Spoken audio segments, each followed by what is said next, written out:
Hi guys, आपला प्रवास पुढे घेऊन जाऊयात. वॉजवेअर नंतर आयएनजी वापरला तर करत होतो अशा प्रकारचा आपल्याला अर्थ मिळेल ना. काही पण असो. मी होतो, आय वॉज. मी तिकडे होतो, आय वॉज देअर. मी तयार होतो, आय वॉज रेडी. है ना. ती तिकडे होती, शी वॉज देअर. ती तयार होती, शी वॉज रेडी. ती जायला तयार होती, शी वॉज रेडी. जायला जायला म्हणजे टू गो. एकत्र काय झालं, शी वॉज रेडी टू गो असं होईल. पण ती अभ्यास करत होती म्हणायचं असलं, आय एन जी लावा. ती पहिल्यांदा होती, शी वॉज. अभ्यास करत म्हणजे स्टडिंग असं येईल की नाही. मग शी वॉज स्टडिंग. आता तुम्हाला थोडं मोठं म्हणायचं वाक्य. आता लक्षात घ्या, खूप छान आहे. इंग्लिश बोलणं म्हणजे ब्लॉक मांडणं, पुढे छोटे छोटे गट ऍड करणं. मग याच्यामध्ये ती बेडरूम मध्ये अभ्यास करत होती आपल्याला असं म्हणायचंय. तर इकडे ती अभ्यास करत होती म्हणजे माणूस कोण आहे, ती. ऍक्शन कोणती आहे, अभ्यास करत होती. शी वॉज स्टडीइंग. इथपर्यंत आलं की नाही. आता इथून पुढे तुम्ही एक गट जोडता. कोणता, बेडरूम मध्ये. हे समजून घ्या. म्हणजे इंग्लिश बोलताना पहिल्यांदा माणूस आणि ऍक्शन म्हणा, त्यानंतर तो उरलेला भाग घ्या. कसं म्हणणार, टाईप करा किंवा बोला. ती बेडरूम मध्ये अभ्यास करत होती. पहिल्यांदा म्हणा ती अभ्यास करत होती आणि मग म्हणा बेडरूम मध्ये. टाईप करा किंवा बोला पटापट. Let me see how you say that. ती बेडरूम मध्ये अभ्यास करत होती. टाईप करा, चला पटापट बघू. किंवा बोला, असं बोललं तरी काही अडचण नाही, मला समजतंय. She was studying in bedroom. Very nice ना. आता बघा हा मज्जा. आता हा एक खूप सुंदर वाक्य. Very nice. आता इथे एक वाक्य आहे, शी वॉज स्टडिंग इन बेडरूम. हे पहिल्यांदा तुमचं झालं माणूस आणि ऍक्शन. She was studying. आता इन बेडरूम म्हणजे बेडरूम मध्ये. असं आपण तिथे ऍड केलं, हा भाग ऍड केला. आता एक खूप सुंदर कन्सेप्ट तुम्हाला बोलण्याच्या याच्यामध्ये सांगून टाकतो. क्लिअर करून घ्या, समजून घ्या. बऱ्याच जणांना असा प्रश्न असतो की ए बेडरूम का नाही म्हटलं इथे, किंवा द बेडरूम असं का नाही म्हटलं, किंवा कधी कधी काही ठिकाणी तुम्ही ऍन बघता बघता ना, ऍन. ती कन्सेप्ट क्लिअर करून घ्या की हे कधी असं वापरतात मध्ये मध्ये. काय येतं बरं, कधी वापरायचं ते पण समजून घ्या आता. आता बघा, हा पेन आहे. मी याला तीन प्रकारे म्हणू शकतो. मी म्हणू शकतो दिस इज पेन, किंवा मी म्हणू शकतो दिस इज अ पेन, किंवा मी म्हणू शकतो दिस इज द पेन. बरोबर आहे की नाही. तीन प्रकारे म्हणू शकतो की मला नुसतं दिस इज पेन, किंवा दिस इज अ पेन, किंवा दिस इज द पेन. या तीन प्रकारे म्हणू शकतो की नाही. टाईप करा. तुम्ही किती जागे मला बघू दे, नाही जायची झोपून, मला द्यायचे कामाला लावून. बघू दे कोण कोण आहे इन. याला मी नुसतं पेन, किंवा अ पेन, किंवा द पेन, हे तीन प्रकारे म्हणू शकतो. राईट. हे जर तुम्हाला कळलं ना तर तुम्हाला हे कळेल इथे का बरं ए बेडरूम नाही म्हटलं, इथे का बरं द बेडरूम नाही म्हटलं, इथे नुसतंच बेडरूम का म्हटलं. हे समजणं फार महत्वाचं आहे. म्हणजे तुमच्या बोलण्यात ते येतं मग, है ना. कोणीही असं टाईप नाही केलं she was studying in a bedroom. का नाही म्हटलं तुम्ही she was studying in a bedroom.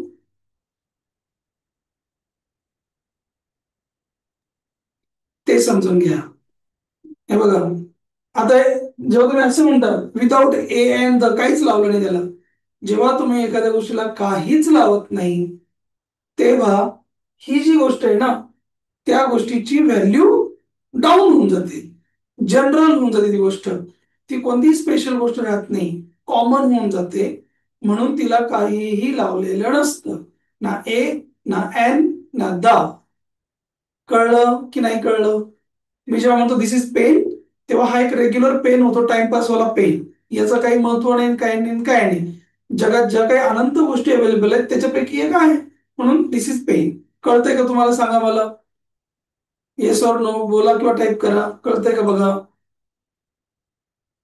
जेव्हा एखाद्या शब्दाच्या आधी काहीच लावलेलं नाही तेव्हा याचा अर्थ याला काहीच महत्व नाही. That's it.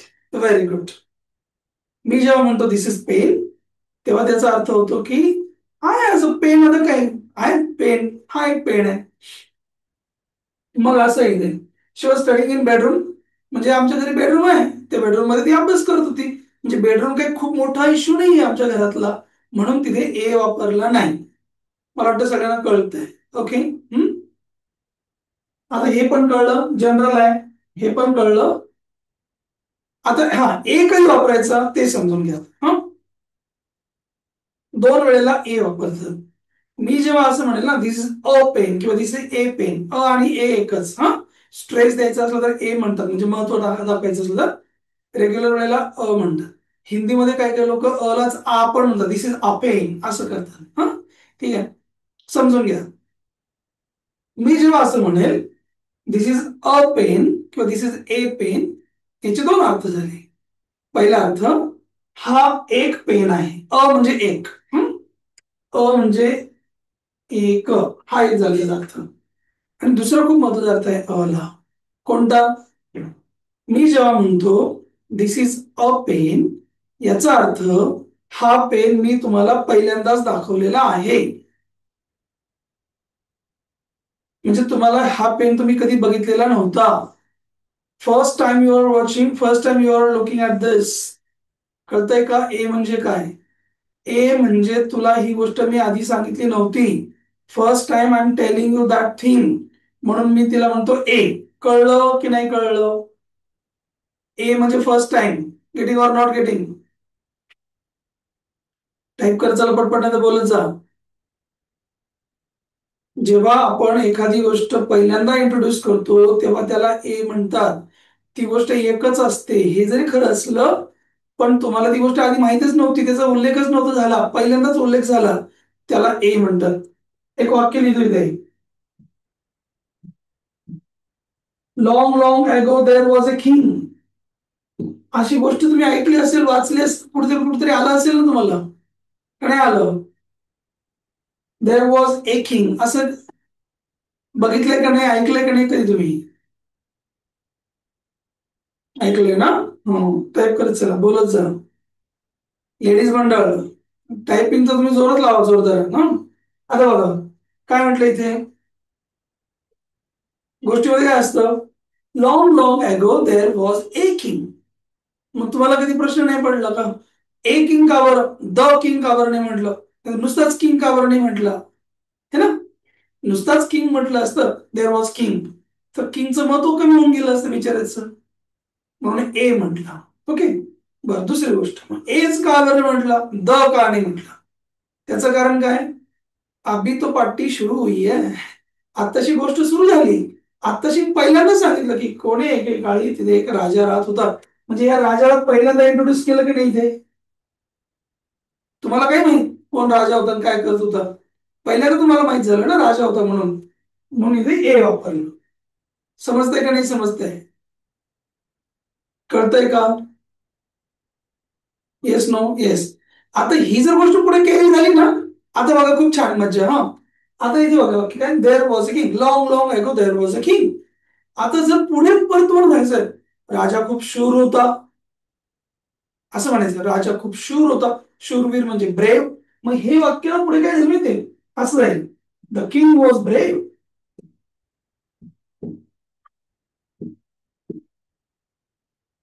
मग तुमच्यातले जे कोणी हुशार असतील, थोडे अभ्यासू असतील, त्यांना हा प्रश्न पडायला पाहिजे, का हो सर, इथे किंग आला होता तेव्हा त्याला ए म्हटलं, आता किंग आला त्याच्यानंतर इथे का बरं द म्हटलं? आहे की नाही प्रश्न? मग याच्यातून तुम्हाला प्रश्न पडला पाहिजे की द कधी म्हणतात? द म्हणजे तो. तो, तो कोणता? हा, अगोदर सांगितलेला, स्पेसिफिक, टिपिकल, विशिष्ट, पर्टिक्युलर. कळतंय का मी काय म्हणतोय ते? द म्हणजे तुमच्या ओळखीचा, ज्याचं इंट्रोडक्शन मगाशी केलं ना, तो वाला, म्हणून द. समजतंय का नाही समजतंय? मी जर म्हटलं दिस इज पेन, ते कोणता पण टाइमपास पेन आहे. मी जर म्हटलं दिस इज अ पेन, याचा अर्थ मी पहिल्यांदा दाखवतोय. आणि मी जर म्हटलं दिस इज द पेन, याचा अर्थ हा पेन मी तुम्हाला काल पण दाखवला होता, परवा पण दाखवला होता. हा पेन माझ्याकडे नेहमी असतो, तुम्ही 100 वेळा बघितलेला आहे. या पेनाची एक विशिष्ट स्टोरी आहे, आणि त्या स्टोरी मधला स्पेशल पेन हा आहे, म्हणून मी याला द म्हणतो. कळतंय का? अरे बोला किंवा सांगा माझ्या मित्रांनो. हो सर. कळतंय ना? हा. हा. मी जर असं म्हटलं असतं, इथे इथे जर म्हटलं असतं she was studying in a bedroom, तर याचा अर्थ काय झाला असता? एक बेडरूम होतं, आता एकच बेडरूम असणार आहे. बरं, ते बेडरूम नवीन होतं, कशाला नवीन बेडरूम बांधलं एक तिच्यासाठी? घरात कॉमन बेडरूम आहे ना, म्हणून इथे काही वापरायची गरज नाही. ए बेडरूम म्हणजे नवीन कोणतरी एक बेडरूम होतं, जे स्पेशल आता नवीन तुम्हाला मी सांगतोय. काही सांगायची गरज नाही की नवीन बेडरूम होतं का काय होतं, पहिल्यांदा इंट्रोड्यूस काही गरज नाही. म्हणून जनरल, दिस इज बेटर. जर असं म्हटलं असतं she was studying in the bedroom, तर द चा अर्थ काय झाला? की एक पर्टिक्युलर बेडरूम आहे, त्या बेडरूम मध्ये ती अभ्यास करत होती. ती आमच्याकडे दोन बेडरूम आहे, त्यातले एक जे आहे ना पर्टिक्युलर वाला, तुम्हाला काल सांगितलं होतं ना, त्या बेडरूम मध्ये ती अभ्यास करत होती. मग तेव्हा द वापरला असता. हे कळलं का?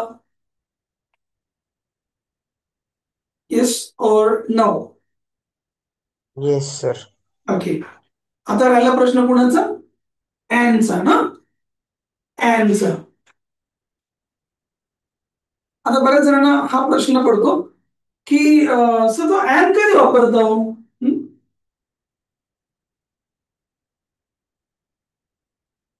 अँड कधी वापरतात असा प्रश्न पडतो बऱ्याच जणांना ना. ते पण क्लिअर करून घ्या. बऱ्याच बरं, तुम्हाला काय हा वाटलंच मला, A E I O U. हे शिकलो ना आपण लहानपणापासून. हे शिकलो ना. अजून काय वेगळे शिकले का? A E I O U असल्यावर काय म्हणावे? अँड म्हणावे, असं शिकले ना? Yes no? येस. हा. सगळेजण ओके. अँड यूज करणे असं शिकले ना लहानपणापासून. A E I O U असलं की अँड म्हणावे. मला सांगा बरं, dot dot dot dot unit. याच्या अलीकडे अँड येईल की नाही येणार? वाय किंवा एन टाईप करा. अँड याला पाहिजे. ओके, अजून बाकीच्यांनी पण या ना पटपट, नुसतं एकट्याला थोडी काम लावायचं. चलो सब लोग आ जाओ. ज्याला माहितीये हो म्हणायचे त्यांनी येस टाईप करा, ज्याला नाही म्हणायचे त्यांनी नो टाईप करा, जो कन्फ्युज आहे त्यांनी सी टाईप करा. चलो बघू दे मला. जो कन्फ्युज आहे त्यांनी सी टाईप करा. हा छान. काय वापरायचं काय माहित नाही मला. ओके, ठीक आहे. समजून घ्या मित्रांनो. पहिली गोष्ट, ए आणि एन हे दोघ जण सख्खे भाऊ आहेत. हा. ए म्हणजेच एन, एन म्हणजेच ए. ए चा अर्थ काय? नवीन एक. एन चा पण अर्थ काय? तोच नवीन एक. हा. ए आणि एन एकच असतो, काही त्यामध्ये बदल नाही. आता राहिला प्रश्न की एन कधी वापरायचं. याने सांगितलं हे असं. हे फक्त बरोबर उत्तर आहे, करेक्ट उत्तर नाही. भारताचे पहिले पंतप्रधान कोण? पंडित जवाहरलाल नेहरू. पण हे राईट उत्तर आहे, करेक्ट नाही. करेक्ट उत्तर आहे पंडित जवाहरलाल मोतीलाल नेहरू. कळतंय का? हा. तसंच आहे याच. A E I O U असल्यावर एन म्हणावे हे अर्धवट उत्तर झालं. मग सर करेक्ट उत्तर काय आहे? कधी म्हणायचं एन? जेव्हा अ पासून पर्यंत शब्दांची सुरुवात होत असेल यांच्यापैकी कोणत्या पण अक्षराने, तेव्हा एन म्हणावा. त्याला शुद्ध मराठीमध्ये वाचून बघा. आणि त्याची सुरुवात अ ने झाली का? म्हणजे अ आ इ ई उ ऊ ए ऐ ओ औ आहे ना आपलं जुनं 12 खडी 14 खडी, त्याने जर सुरुवात झाली ना, तरच त्याला एन म्हणायचं, नाहीतर म्हणायचं नाही. म्हणजे ह्या अक्षरांनी सुरुवात झाल्यावर नाही म्हणायचं, स्वरांनी सुरुवात झाली, स्वर ध्वनीने सुरुवात झाली तर म्हणायचं. कळतंय का? आता हा शब्द आहे, याची सुरुवात कशाने झाली मला सांगा बरं. रुद्रा, याची सुरुवात यू ने झाली की नाही? युनिट असा शब्द आहे ना हा. हा. मग यू म्हणजे य. य आहे का आपल्या इथून इथपर्यंत मला सांगा बरं. अ पासून आ पर्यंत य येतो का कुठे? अ आ इ उ ए आहे का? य आला का? नाही आलं ना य. मग इथे एन नाही चालणार. इथे एन चालणार नाही. का नाही चालणार? कारण इथे य आला य. सरांनी काय सांगितलं, फक्त अ पासून आ पर्यंत एवढे आले तरच तरच मग वापरायचं एन.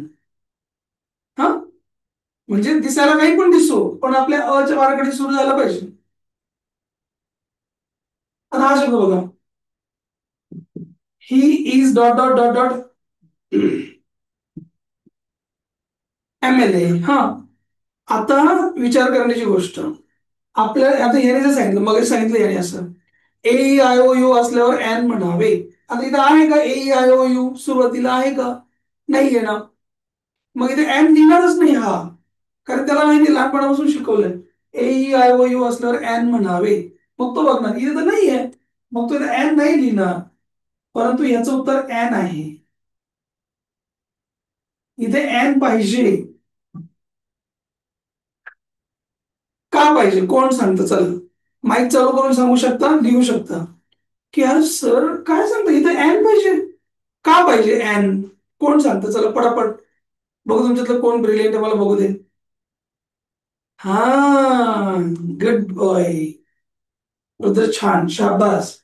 हा जो, हे जे पहिलं अक्षर आहे, याला आपण म नाही म्हणत इथे, याला एम असं म्हणतो की नाही? राईट ना. मग इथं ए आला की नाही, आपली आपली काय अट होती, अ आ इ ई उ ऊ ए ऐ एवढ्यांपैकी आला आपला, बाराखडी पैकी, मग आपण त्याला एन म्हणणार. म्हणून MLA च्या अलीकडे एन म्हणायचं. कळलं का आता? सगळ्यांनी टाईप करा, मला बघू दे काय तुमचं नेमकं कळलं की नाही, मला काही कळत नाही. टाईप करा लवकर लवकर. Yes, good. अजून टाईप करू का एक दोन शब्द, बघूया तुम्हाला कितपत समजले ते. अं, इथे शब्द केला सर्कस, इथे ऍन येईल का? नाही येणार. मी इथे लिहिलं अम्ब्रेला, अम्ब्रेला लिहिलं, इथे इथे ऍन येईल का? हो, येईल. का बरं येईल? इथे यू आहे म्हणून नाही येणार ते. याला मी काय वाचलं? अ वाचलं.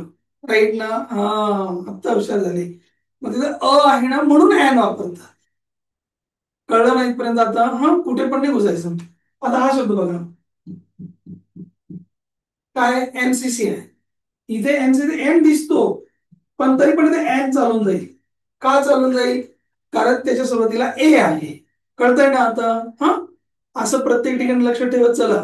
ते बाराखडी मधलं असलं तर एन म्हणायचं. हा, ए ई आय ओ यू च्या भरोश्यावर राहायचं नाही. तसं युनिव्हर्सिटीमध्ये पण यू आहे, पण ते य आहे, तो तिथे एन लागत नसतो. ठीक आहे ना? हा, आता एवढं सांगून झाल्यावर पण एखाद्याच्या मनामध्ये एक प्रश्न असणार. तो खूप छान प्रश्न आहे, तो क्लिअर करतो.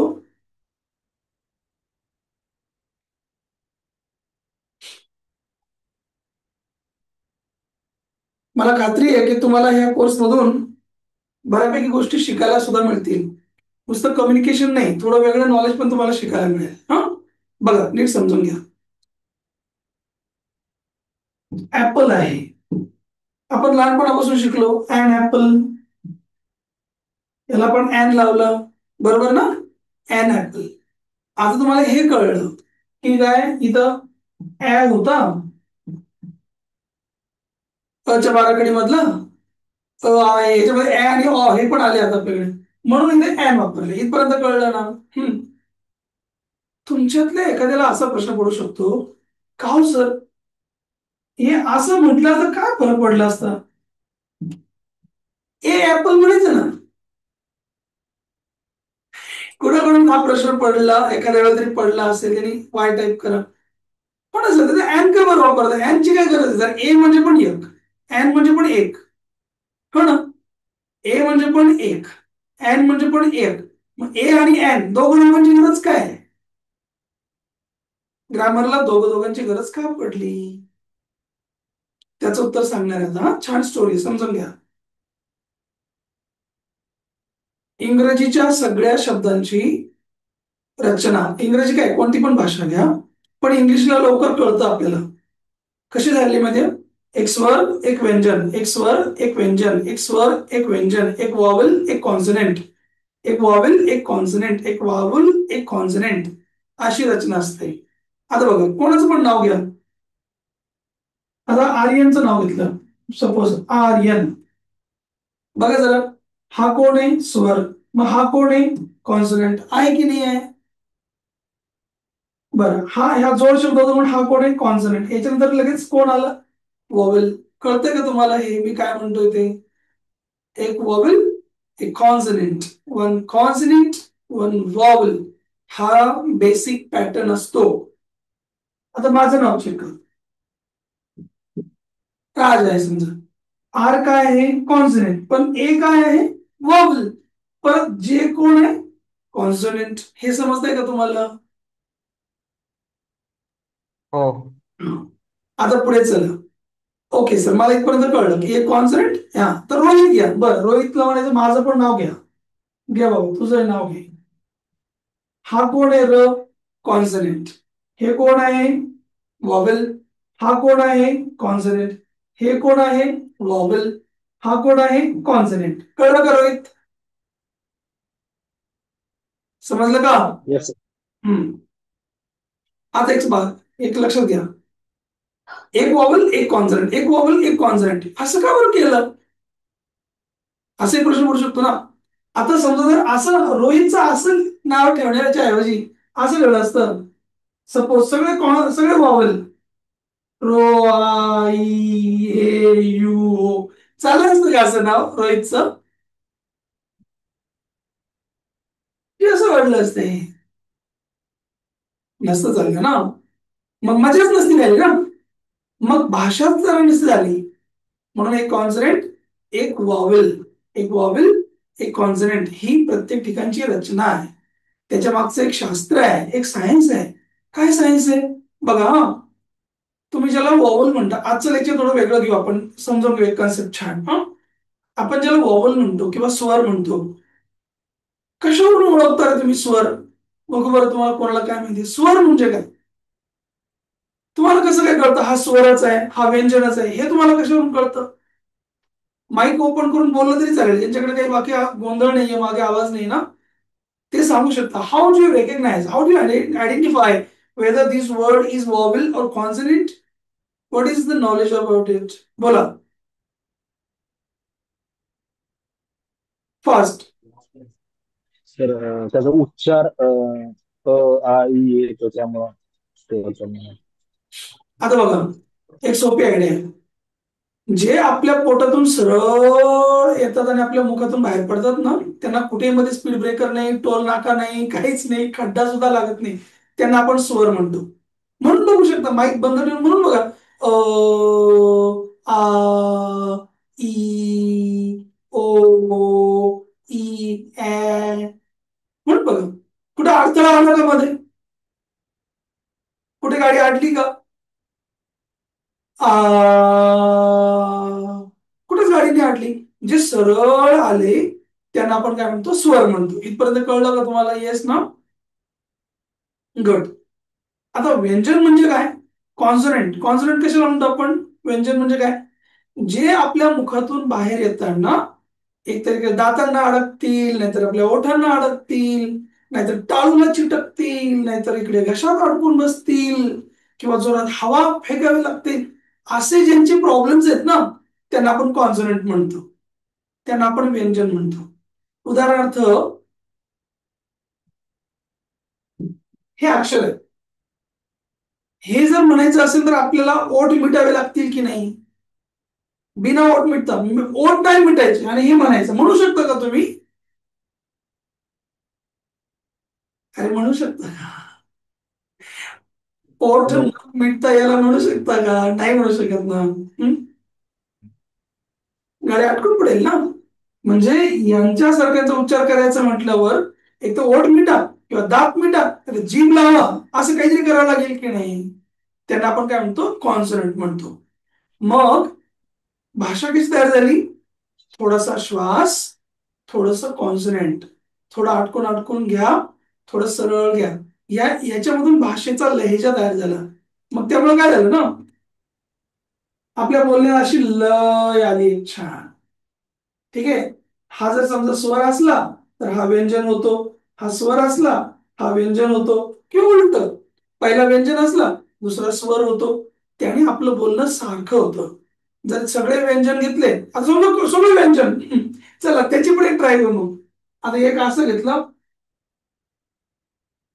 याला ना स्वर कुठेच लिहा, अर्धा प, त्याला अर्धा क, त्याला अर्धा न, त्याला अर्धा त. हे वाचता येईल का आपल्याला, असं बोलता येईल का हा शब्द, सांगा जरा. हं? नाही नाही नाही नाही ना. सर. शक्य म्हणून नाही. मधून मधून स्वर, मधून मधून व्यंजन, मग एक स्वर एक व्यंजन अशी कन्सेप्ट आहे, राईट. मग आता सगळे व्यंजन घेतले असे तर आपण बोलताच येणार नाही. सेम सगळे स्वरच घेतले, समजा असंच लिहिलं नुसतं बघा, अर्धा अ, त्याला परत त्याला उ, आणि त्याला आणखी हे, परत त्याच्यामध्ये ए चिटकून दिलाय, परत त्याला दोन मात्रा लावल्यात, परत त्याला असं काहीतरी केलंय, परत त्याला चंद्रबिंदी लावली. अरे कसं काय म्हणणार आपण तो शब्द, म्हणू शकणार नाही. आता इंग्लिशच्या बाबतीत या ऍपल कडे या. इथे मी असं लिहिलं मगाशी, ऍपल, पावसामुळे फळा पण साधळला जरा ऍपल आहे. याची सुरुवातच कशाने झाली, अने झाली की नाही मला सांगा. त्याच्या सुरुवातीलाच काय झालं, अ झालं. आता अजूनही एक जर अ इकडे घेतला, मग असं होईल की नाही, स्वरांवर स्वर आदळतील की नाही मला सांगा. तुम्हाला समजतंय का मला काय म्हणतोय मी. इकडे पण अ सर आणि तिकडे पण अ, हो. दोन दोन अ घेतले तर आपल्या स्वर यंत्राला त्रास होईल की नाही. अ अ अ अ अ अ असं माणूस मरून जाईल ना श्वास अटकून त्याचा. असं रिपीट नको व्हायला, स्वरांवर स्वर आदळायला नको, माणसाला व्यवस्थित बोलता यायला पाहिजे. म्हणून काय केलं माहितीये, हा इथे इथे असे दोन दोन यायला नाही पाहिजे. म्हणून एक व्यंजन यायला पाहिजे ना, एक स्वर एक व्यंजन, मग एक स्वर एक व्यंजन, अशी कन्सेप्ट यायला पाहिजे. म्हणून इथे छोटासा काय टाकून दिला, न टाकून दिला. कळतंय का, इथे न टाकला छोटा, आणि त्यालाच आपण आता काय म्हणतो, ऍन म्हणतो. समजतंय की नाही समजतंय ऍन कसा तयार झाला. टाईप करा वाय ऑर नॉट. याला रिपीट म्हणायची गरज पडू नये म्हणून छोटासा न घातला, आणि मग या दोघांचं कॉम्बिनेशन काय झालं, हा पूजाला समजलं. यांचं कॉम्बिनेशन काय झालं, ऍन झालं. ए आणि एन एकच आहे, पण डबल डबल स्वर नको घासायला, आपला त्रास नको व्हायला, म्हणून एन असतो. Very nice, good. बघा बरं किती हुशार झाले तुम्ही एका दिवसात, है ना. आणि मी तुम्हाला एकदम बेट लावून सांगू शकतो, काय, की तुम्हाला हे खूप लोक सांगतील, ए ई ओ काय ते असल्याच्या नंतर इथे एन वापरतात हे खूप सांगतील. हे पण खूप लोक सांगतील काय, की काय मी सांगितलं तर अ आ ई नुसार असतो, स्वरानुसार असतं, हे पण सांगतील. पण हा जो शेवटचा इश्यू बघितला ना आपण, पण एन घेण्याची गरजच काय आहे, असं जर तुम्ही कुणाला विचारलं ना, तर याचं उत्तर तुम्हाला कोणी शक्यतो सांगू शकणार नाही. मी गेल्या 25-30 वर्षात हेच काम करतोय. इंग्रजीचं ऑपरेशन करणे, चिरफाड करणे, हे उपसून काढणे, ते टोचवणे, हे असं का, हे तसं का, हे असं का, हे तसं का, याच्यात माझी जिंदगी चालली आहे. म्हणून मला हे माहिती आहे. ओके, आजचं लेक्चर एन्जॉय करा, छोट्या छोट्या गोष्टीमधून पण खूप शिकण्यासारखं असतं, है ना. आता बघा, एक विषयामधून विषय निघाला म्हणून तुम्हाला आज एक वेगळं काहीतरी सांगतो. हा शब्द वाचा. कॅट. कॅट. बरोबर. तुम्ही याला क म्हटले की नाही म्हटले, म्हटले. पण आपल्याला हो. आपल्याला क साठी कोणतं अक्षर शिकवलं होतं शाळेमध्ये, आठवा बरं. क का की की कु कु के काही शिकले होते का नाही बाराखडी, तेव्हा के येस. सर. के शिकवलं होतं ना. येस. मग क साठी जर आम्हाला के शिकवला, मग कॅट क मध्ये का बरं नाही के घेतला, कोण सांगतं, चला सांगा. सोपा प्रश्न विचारला होता, एकदम साधा सोपा सरळ सुटसुटीत. काय प्रश्न आहे, कॅटच्या स्पेलिंग मध्ये के का नाही आहे. हा, है ना. हे कोणी सांगत नाही आपल्याला, बरोबर आहे ना. चला, त्याचं पण एक तुम्हाला जनरल नॉलेज नाही, सिक्रेट नॉलेज देऊन ठेवतो आज. हा, पुढच्या काही मिनिटांमध्ये ना युल बिकम सम नॉलेजेस पर्सन. हे 3 अक्षर लिहून घ्या, सी, जी आणि येस. ह्या 3 अक्षरांना इंग्लिशमध्ये 2-2 नाव आहे. 2-2 नाव आहे त्यांना. सी चे 2 नाव कोण सांगतं बरं, बघू बरं कोण कोण हुशार आहे. सी ला कोणते 2 नावं आहेत, म्हणजे सी ला तुम्ही कोणत्या 2 नावाने हाक मारता? क आणि च. च नाही.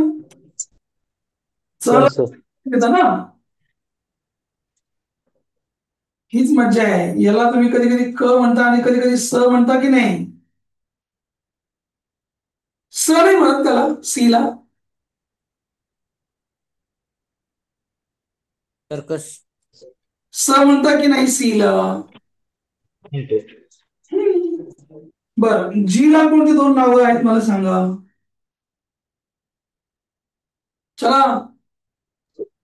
ग. ग माहिती आहे, लहानपणापासून गच माहिती ना. हा शब्द वाचा बरं काय आहे? कॉलेज. हा, कॉलेज. म्हणजे याला दुसरा शब्द हा पण आहे ना, दुसरं अक्षर, दुसरं नाव ज ज. पण आहे त्याला. याला पण 2 नावं आहेत, कोण सांगतं? कम कम. आजच्या लेक्चर मध्ये होऊन जाऊ, चल एक लेक्चर इकडे तिकडे, पण जरा नॉलेज तरी आलं पाहिजे जरासं. चलो. च. स आणि ज. आ, बहुत अच्छे, बहुत अच्छे. याला स पण नाव आहे आणि ज पण नाव आहे ना, जच्या खाली नव्हतं असतो. मग आपल्याला माहित पाहिजे की ह्याला कधी म्हणायचं क आणि कधी म्हणायचं स, कधी म्हणायचं ग, कधी म्हणायचं ज, कधी म्हणायचं स आणि कधी म्हणायचं ज. नाही सांगत कोणी, त्यांनाच माहित नाही की असं असतं, हेच माहित नाही निम्म्यापेक्षा जास्त लोकांना. हा, असं पण असतं का? हे तर आम्ही कधी पाहिलं नाही आजपर्यंत ना. असं पण असतं. मग समजून घ्या, एक सिक्रेट पॉइंट सांगतो तुम्हाला. हा, तसं तर इंग्लिशमध्ये बऱ्यापैकी अपवाद असतात, परंतु 99% वेळा एक रूल फॉलो होतो. जेव्हा ह्या अक्षरांच्या नंतर बघा, हा सी आहे, याच्या नंतर कोणत्या पण शब्दात या सी च्या नंतर, याच्या नंतर सी च्या नंतर जर ए, ओ आणि यू यांच्यापैकी कोणी आला की त्याला क म्हणायचं. आणि जर ई, आय आणि वाय याच्यापैकी कोणी आला तर याला स म्हणायचं. पाठ करून घ्या, लिहून घ्या. क च्या नंतर जर ए, ओ, यू आला तर काय म्हणायचं त्याला? क म्हणायचं. आणि याच्यानंतर जर ई, आय, वाय आला तर याला काय म्हणायचं? स म्हणायचं. राहील का लक्षात तुमच्या? सांगा सांगा. येस सर, हो सर, नाही सर. झालं? ओके, हो सर. Very nice. उदाहरण सांगा, कोणतरी म्हटलं उदाहरण सांगा लवकर लवकर, मला कळत नाही, नाही तर. घ्या बाबांना उदाहरण. आता बघा, हा कोण आहे? कॅट. याला क का बरं म्हटलं? कारण इथं काय आला? ए आला. ओके. हे लिहिलं सायकल. सायकल इथं सीच्या नंतर काय आलं? वाय आलं, म्हणून याला काय म्हटलं? स म्हटलं. सर्कस घेऊन टाका, सर्कस. मगाशी घेतलं सर्कस. इथे याला स का बरं म्हटलं? कारण इथे काय आलं होता? आय आलं, म्हणून याला काय म्हटलं आपण? स. याला का बरं नाही म्हटलं? याला स का नाही म्हटलं? कारण याच्या पुढे काय आलं होतं? यू आलं होतं, म्हणून त्याला क म्हटलं. समजलं का आता? Yes or no? अरे बोला, समजलं का नाही समजलं? क चे 2 नावं आहेत. Very good. आता इकडे चला, जी ला. हाच रूल सगळीकडे फॉलो करा. जी च्या नंतर जर ए, ओ, यू आला, जी च्या नंतर फळ्या फळ्या काय झालं? ए किंवा ओ किंवा you, most of the time, हा 99%. काही अपवाद वगैरे असतील ते सोडून द्या, परंतु मोस्ट ऑफ द टाइम्स हाच फॉलो होणार रूल. याला ग म्हणावे. ई, आय, वाय आला तर यालाच काय म्हणावे? ज म्हणावे. एक नेहमीचा शब्द असतो बघा आपल्याकडे, हा शब्द काय आहे? जुडगे आहे का हा? काय हा शब्द? हा वाचा. वाचा. जज. जज आहे ना. याला का बरं जज म्हटलं, जुडगे का बरं नाही म्हटलं? कारण ह्या जी च्या नंतर ई आहे म्हणून याला आपण काय म्हणतो? ज म्हणतो. गोट, गोट मध्ये GOAT येतं की नाही, मग त्याला ओ आला म्हणून आपण त्याला काय म्हणतो? ग म्हणतो. हम्म? आता हा शब्द बघा, काय झालं याला आज? हा शब्द वाचा बरं, ज्याला वाचता येईल त्यांनी. GY. जिम. जिम म्हणतो की नाही आपण त्याला? का गिम म्हणतो का? नाही म्हणत ना. तर का का बरं ज म्हटलं त्याला? कारण तिथे काय आलेला? वाय आलेला. कळतंय? हम्म?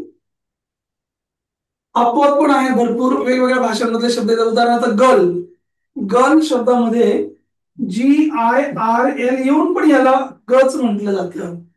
तर असे जे काही शब्द काय काही त्याला अपवाद इकडे तिकडे सोडून द्या, परंतु 99% वेळेला हाच फॉर्म्युला फॉलो होणार. AOU असला तर डाव्या बाजूचा अर्थ, EIY असला तर उजव्या बाजूचा अर्थ. हा, आता एखादा म्हणाल सर ते यस राहिलं ना, यस तर सांगितलं पण नाही. चला, SON याला काय म्हणता तुम्ही?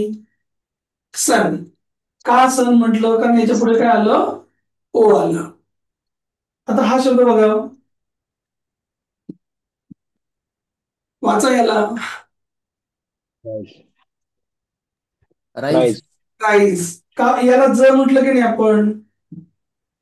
का बरं ज म्हटलं? कारण याच्यानंतर ई आला. किंवा हा शब्द घ्या आणखी, हा तुम्हाला लवकर कळेल.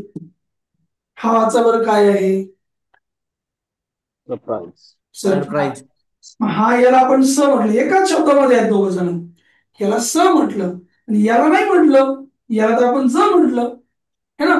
मग आपल्याला कधी प्रश्न नाही पडला का तुम्हाला आजपर्यंत, का हो सर याला स म्हणायचं त्याला ज म्हणायचं, असा कधी प्रश्न पडला नाही तुम्हाला? तर ती खरंच. आणि ते म्हणून म्हणून ते कळत नाही, बेसिक मध्ये गेलं नाही. हा? एवढं सांगितलंच नाही कोणी. कोणीच सांगणार नाही, इथून पुढे पण नाही सांगणार. हा, तुम्हाला माझी आठवण येईल. आता आता एक महत्वाची गोष्ट, ज्याच्यापासून सुरुवात केली ना, तो पॉइंट क्लिअर करू आपण, कॅटचा. मग आपल्याला थांबायला सोपं. आता बघा, कॅटच्या स्पेलिंग मध्ये के का बरं नाहीये ते समजून घ्या. आता सी म्हणजे पण क, के म्हणजे पण क, मग रिप्लेस का नाही केला? इथे पण तीच गोष्ट आहे. या दोघांमध्ये दोघांचा अर्थ क आहे. सी म्हणजे पण क, के म्हणजे पण क, मग कोणता क घ्यायचा इथे? सीच का बरं घ्यायचा? असा जेव्हा प्रश्न निर्माण होईल ना, पुन्हा तो AOU आणि EIY चा अर्थ लाच. म्हणजे जर सीच्या पुढे स्पेलिंग मध्ये जर AOU येणार असलं आणि तुम्हाला जर क म्हणायचं असलं तर सी वापरा, आणि जर क च्या पुढे EIY येणार असलं स्पेलिंग मध्ये आणि क म्हणायचं आहे तर इथे के वापरा. कळतंय का तुम्हाला मी काय म्हणतो ते? क पासून सुरू होणाऱ्या शब्दात स्पेलिंग मध्ये जर AOU असला तर क साठी काय वापरायला पाहिजे? सी वापरायला पाहिजे. आता हा शब्द बघा बरं, वाचा बरं, हा शब्द काय आहे? किंग. किंग. याला का बरं किंग म्हटलं? इथं केच का वापरलं? कारण इथे पुढे कोण आलं? आय आलं. कळलं? मग ज्याच्या स्पेलिंग मध्ये EIY यांच्यापैकी एखादा अक्षर येणार असेल आणि तिथे जर तुम्हाला क म्हणायचं तर तुम्ही काय घ्यायला पाहिजे? के घ्यायला पाहिजे, है ना. येस. हम्म. तर आता लक्षात ठेवायचं, कोणालाही विचारा जाऊन, पण कोणाची माप नका काढू. हं? पुढचा आपला बाप असतो कधी कधी.